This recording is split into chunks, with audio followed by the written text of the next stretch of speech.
it always helps to go there.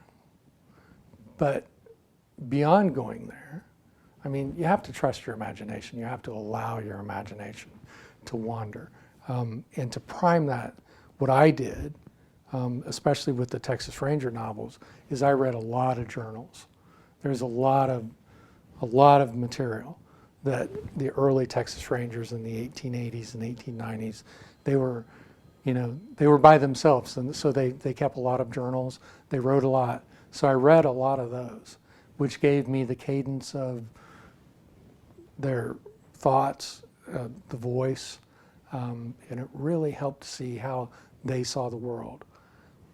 And then with the Texas Rangers, I had the organizational stuff that I could, that's a rabbit hole that I could jump into and never fall out. Actually, even the 1,000 Falling Crows is a Texas Ranger, so set in the 30s. So I can't kind of get away from that because I've done so much research into that organization. But more than anything, for me, it was the journals and allowing those words to live in my imagination, and newspapers from the time, so that how people looked at things and how they wrote back then is a lot different than how we look at, even speak now. People that read back then, you have to think, where did they learn, what did they use to learn how to read? And it was the King James Version of the Bible, because that was probably the only book that was in the house.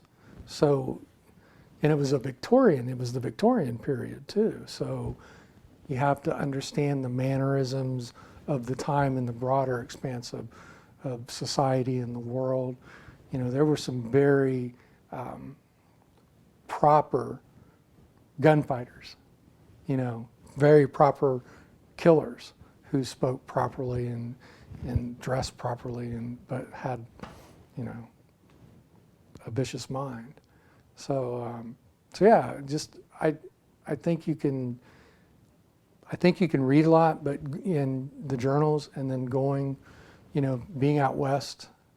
And of course I grew up in the 60s.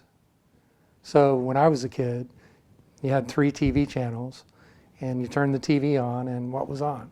A Western. So it was Big Valley or The Rifleman or whatever. So all of those, I loved the Westerns from the very beginning of my memory is filled with Westerns. So it wasn't a big jump to go there. So, and there's movies for research too, and documentaries, but really it's the journals.